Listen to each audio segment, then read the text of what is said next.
Hi, I'm Kathryn Sorensen, Hi, I'm Elizabeth Cardes. and you're here listening to the Firewalker Podcast. Here at the Firewalker Podcast, we are conversations, stories, ideas that have helped shape us to who we are and who we are going to become. Also, we'd like to thank you all for all of your support. And every time you leave us a review, a rating, seriously makes our day. So thank you so much. Yeah, subscribe, share, like. You never know. This might change your life, somebody else's life. You never know. For sure. Don't be selfish. Sharing is caring. Yeah. So today we're going to share about eating.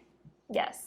I think we started on binge eating was kind of the main point, but as we're talking conversation, like, do we want to limit it just to binging? Right. No, I think that it can be wider than that. It's not just the things that are coming to light right now for me is I have heard more people than normal talk about struggling with food. It was a lot of talk about binge eating, but if I think broader and deeper, I don't think it's just binging that a lot of people who maybe haven't suffered before are actually suffering with now because of, the environment we're in with life right now. Like being home all the time, Right. Kids home all the time. Also, I take my kids shopping. Well, kid now, the other two are in college. But they would buy just shit. Yeah. And I'd be like, great idea. I love Oreos too. Yeah, I won't even take my kids to the grocery store anymore. Now that my college kids are gone, I kid you not, like you open my pantry and there's not the same sweets here. So Oh, I'm sure. I do think the environment, the kids, being home, all that. I think it's a perfect storm. It's risky. For sure. And then you add on top of that, gyms have been closed in some states for 5 months. Yeah, we've been. They finally opened today. Right. I just read New Jersey has been closed since March and at the earliest September. Like, that's horrible. Wow. Yeah. It's ridiculous. I know. Sad. But that's not our topic. No, it's not. We can't get on a pedestal and bitch about it though. Right. No, I think it's a perfect storm of why a lot of people are seeing this more right now than usually.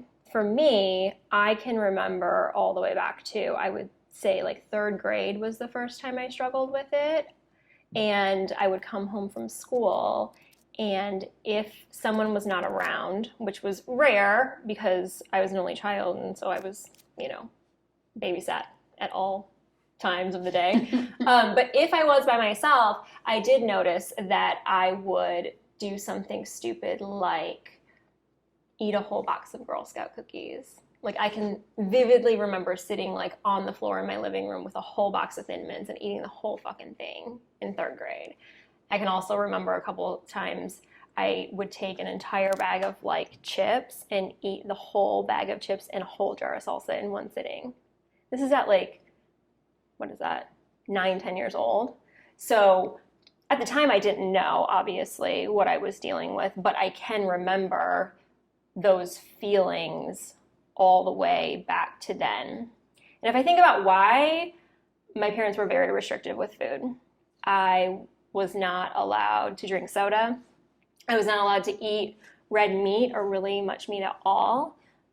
So then I think when I did get something that was a bad, naughty food, you'd never get it again. I went fucking crazy with it. So I think that that's probably where it was born from.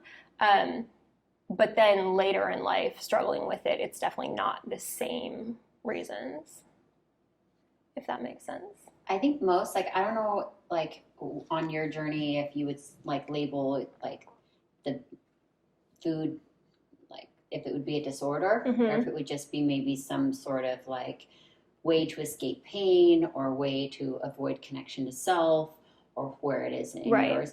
But I do think we're taught really young that there's a certain way you're supposed to look, a certain way you're supposed to be, a certain shape, a certain whatever. For a young girl starts really, really early. Oh, for sure. And I don't think that it's I don't want to take away how special and unique our suffering is, right? Right. But it's not, raise your hand if you've been there, Right. It's we've all, and maybe some, I wouldn't say everybody in the world, but I'd say a big chunk of us girls Yeah, for sure. I know that I've been hyper aware of it with my kids, but girls more, because I do have dancers, and that is more common in those circles.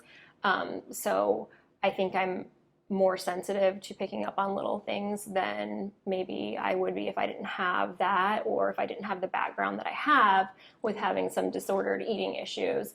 But my youngest, who is third grade, like she's said some things that are concerning. Like just that I don't think at that age should even ever be a thought in her mind. That puts this like spot on us. Like that's putting a lot of, I want to say, pressure on you. And I know, yeah, being a parent is full of like opportunities of growth for ourselves, right?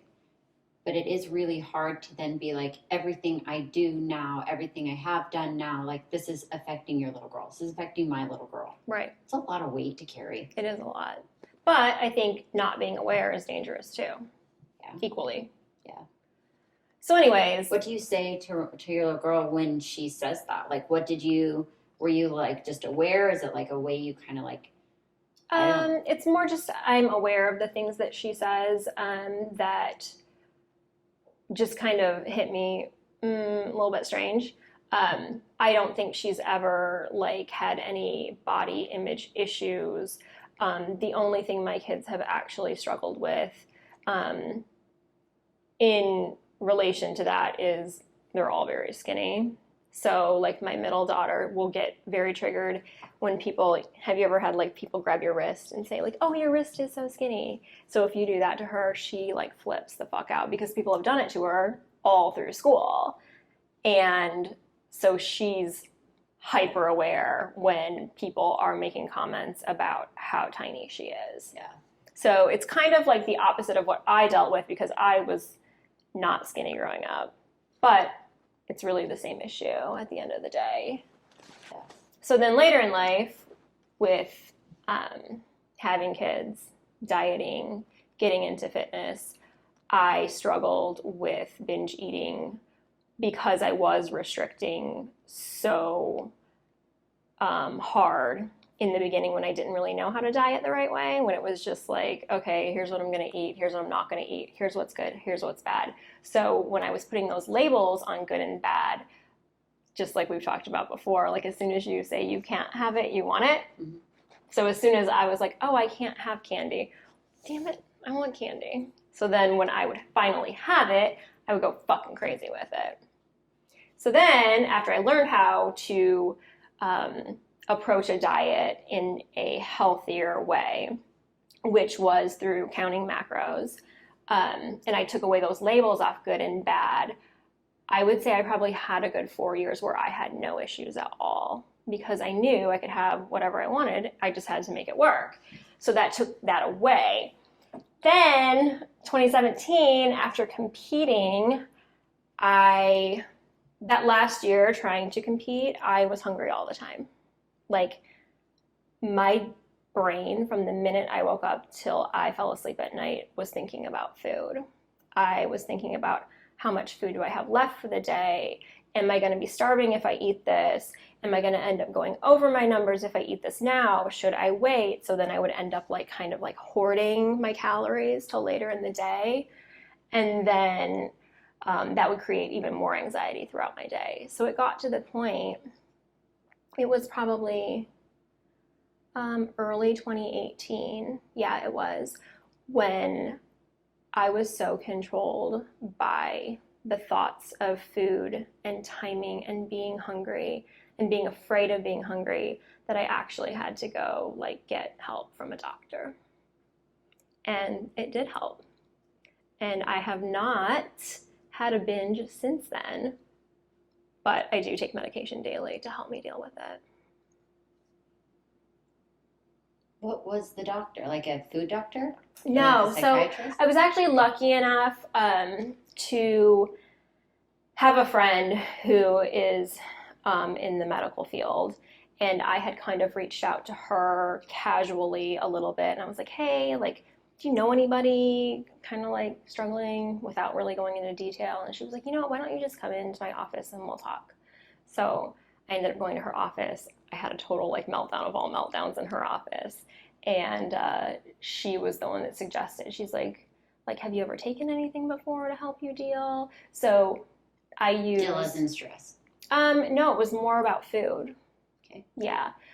So I hadn't at that time. So I actually take Wellbutrin, which is an antidepressant, but off-label it is used sometimes to help with binge eating disorder. So I've actually taken that since early 2018 and have not struggled since, which is so freeing. Yeah. Because I really was like, I was a prisoner to food and the thoughts of food for so long. So anyways, I think it's super important right now because it is, we're bored, we're stressed, people reach for food for different reasons.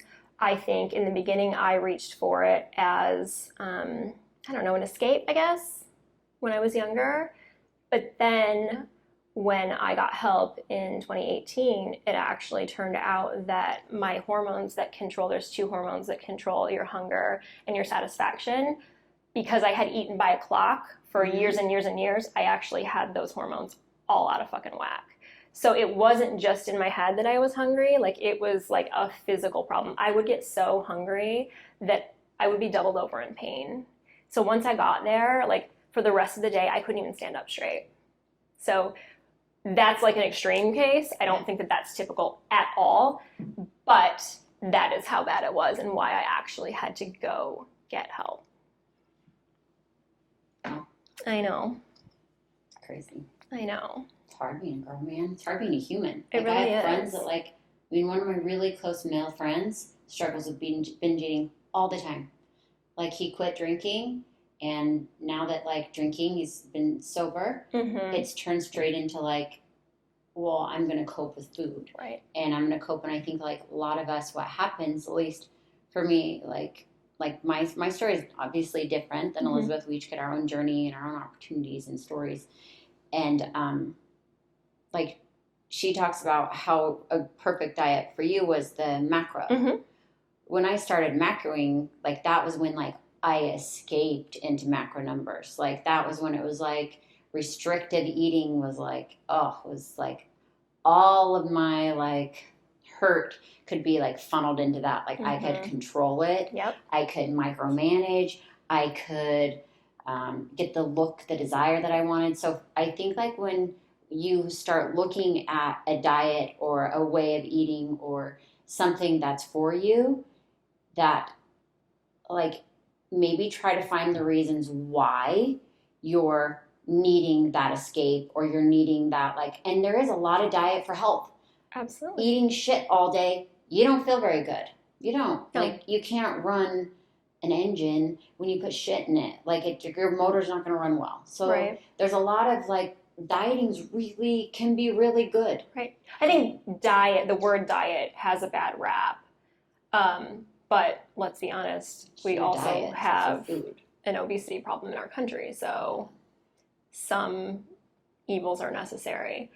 But when we were talking about strategies of coping, you were talking about... Yeah. So Jay Shetty is a big Instagram podcast. He's incredible. He's on those top humans, wow, if I could ever meet, Anyways, I was listening to one of his podcasts Wait, or real show quick. or whatever. Yes. Is he attractive? Yeah. Yeah? Is he attractive because of the things that he talks about? Because he speaks to you? Is he? Yeah, I think he's good. I was just wondering. Because, I don't know. people that I look at like that, how you just described him as, an amazing human and you'd love to meet him, they could be the ugliest person ever. I would totally have sex with him. Oh, I did not say that. I was just wondering. No, he's attractive. Actually, my husband and I had this conversation this morning. Really? Yeah, he makes fun of me because I always say that I would totally have sex with Gary Vee because I think he's just so sexy the way he talks. And my husband's that guy is so ugly. I'm I would tear that ass up. Yeah. I'd rock his world. Go ahead. Hey, Gary Vee, if you ever listen to this, man. Call me, baby. For real. Your ass will be grasped. Right. Fuck your shit up. Oh, boy. And my husband already knows. Oh, boy. No, okay, well, back to You're never gonna live it down, why. but No, we're not. I don't think I'll be able to sleep at night now. Okay, but well, if it happens, you're the first one that's gonna know. that's fair. Thank you. So Jay. Yeah, so I was listening to I don't remember what it was about, but you always hear what you need to hear. Of right? course. It doesn't matter what Yep. someone's saying, you pick up what you need.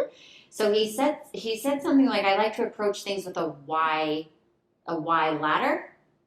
And before I say that, like, I do find that, like, for my eating and where I'm at right now in my journey with food and body dysmorphia and my like little eating way about like restricting, I do it to avoid feeling my feelings. I know that with myself. Like I am aware enough and been enough in the work to know that when those show up, I'm doing it to either self-sabotage, I'm doing it to numb, I'm doing it to avoid. So what was cool with this why ladder is like not only just asking why am I doing it, like ask yourself why like 10 different times on coming to grab the Oreo. Why? Well, I'm hungry and I want to eat it. Or let's say a whole bag of Oreos. Because it's here, I'm hungry, I'm tired, I'm bored, I'm stressed, I've done all this work. Okay, well, why? Well, because I had a hard day and my boss got mad, my kids are fucking little whiny brats. Like, okay, why? Well, because it hurt my feelings when my boss got mad. I didn't feel appreciated by my kids. Okay, why? Well, because I'm sad and hurting. And I mean, it just brings you down to this, like, what is the core? And when you can see what is actually the root and the core to whatever, this why ladder works on everything. Like, I did it this morning just sitting outside with, I was triggered by something and I was like, why? So it works on everything. Right. But I think that, like, awareness and being in a space of like, are you curious enough to know? Sometimes it's like, just eat the fucking bag of Oreos. Like, I can't, I've been there, I've done that. Like, thank God we were laughing earlier, like, we are sick and twisted, but we are so glad we're not. Like, I can't throw up. I can't either. So we're like, what if we were fucking, like, what if we were purgers? Like, I would have no teeth. No teeth. So we're laughing, like, we're sick and twisted. That, like, wow, wouldn't that be great, right? That's how, like, thick and it. I mean, yeah, when I've been in, like, the height of some, like, struggles with my weight, I remember thinking if I could only just throw up, like, it would solve all my problems. So women out there and men out there that are really in this, like, space of, like, it fucking sucks and it's real and really we do hear you and understand, and honestly you're not alone, and it's just, yeah, I wish I had a perfect solution. I wish we did. To be like, you do this and you're going to be better. I think it's a journey and life's work. I think that it's such instilled at such a small age. What we think, the ideas, what stories we think we're supposed to be, we are so rooted in. So until we can finally be whole with self and come back to who we are before we started believing that a size 2 is the perfect number, or this is the shape or size that is attractive and society takes us. I think once we can let go of those stories and beliefs and we come back to, like, you know what, my body is doing exactly what it needs to do and it's the shape it needs to be, and let's try to fuel this amazing thing that's keeping my soul and spirit alive and running healthy. I don't know how else to do it. I know for me, what you just brought up about not being alone, that was one of my biggest struggles when I was in the thick of it back in like early 2018, probably late 2017 too. I felt embarrassed that I felt like I had no control, especially when a lot of people looked at me and would praise the way I looked, what I could do, what I could wear, because you wouldn't really have known at that time that I was feeling like a prisoner to my own thoughts all day, every day, and then to have someone telling you, like, no, like, you look amazing, you're so fit, whatever.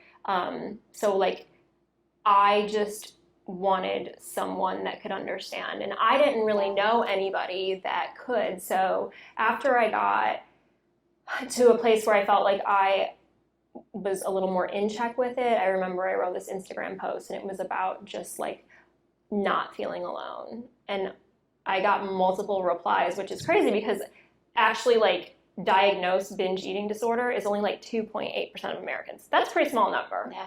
So the fact that I had that many people reply to me and say, oh my God, like I feel the same way, was mind-boggling to me. But also, like, if I would have read something like that, or someone would have come to me and said, here's how I feel and here's how hard it is, like, it probably would have taken 50% of my stress away. Yeah. For sure. Yeah, I feel like we were also talking earlier, and I'm like, dude, I'm opposite right now. Like, right now I'm in a space of, like, I'm major restricting. Like, and she's like, Elizabeth's like, can you share it? I'm like, well, yeah, of course I'm going to share it. Like, serious? Like, but I'm not ready to release it. That's the thing. Like, I know I'm in this space, and I think that, like, our journeys are up to us, and I see, like, so I'm restricting, I'll take an Adderall, or I'll major, like, I feel like I'm more attractive skinny, and I'm in a space where it's like, yeah, I know I have, like, struggle with body dysmorphia. I know that, like, a healthy relationship with food is, like, the direction I'm really trying to go. And is this taking an Adderall in the middle of the day going to help me get there? So it's definitely I feel like some days I'm all feed in, like, oh my God, I got this. I got healthy meals planned. I got, I've actually been ordering food sent to my, like, vegan, vegetarian options so I can cook them with Addie and be healthy. And then it's like, I also will sit in the same path of been like, I need a whole large fry, take an Adderall, and that's all I'll need today. So I don't know. That's why I feel like I can sit here and say, like, I don't know the right journey for anybody. I don't understand, like, my right journey right now, but all I know is I will never give up on myself ever again. Like, I won't. So every day I choose to show up, and if I'm showing up, taking a sideways step, fine.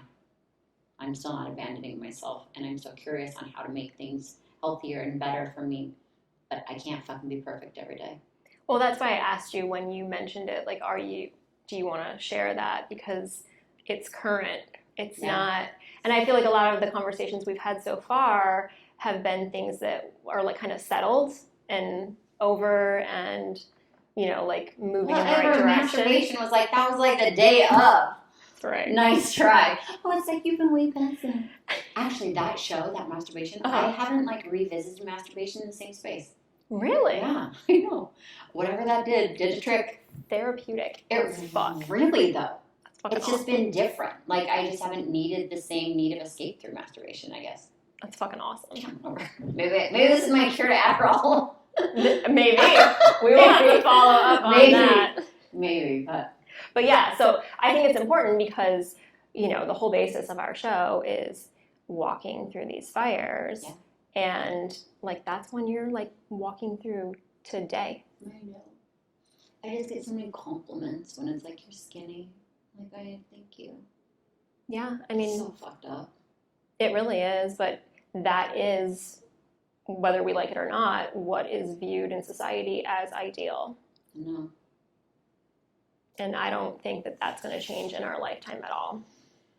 So until we in our minds decide to change it. I don't think society will. I think that it's going to keep whatever sells or makes money, whoever says to tell us what to think. And as long as we become robots and keep doing what they say. Right. But it changes the minute we choose for it to change. I think that the whole, like, body positive movement has definitely picked up steam in the last couple of years. I know I see a lot more like on social media talk of, just, like, being happy with where you're at and who you are right now. Whereas, I mean, yeah, like, my mom said things like that to me, but I never, like, read that in a magazine before when I was, middle school or whatever. Right. It's like, yeah. No, it was do this exercise for abs. Jump on this. Right. The jazzercise stuff. Right. Kid on Saturday mornings, I just stare at those women like, I want to look like that in a little spandex leotard. Oh, they're so right? cute. Anyway. All right. Well, I think that we're just touching a tip of an iceberg with this topic. I think there'll be lots more to follow.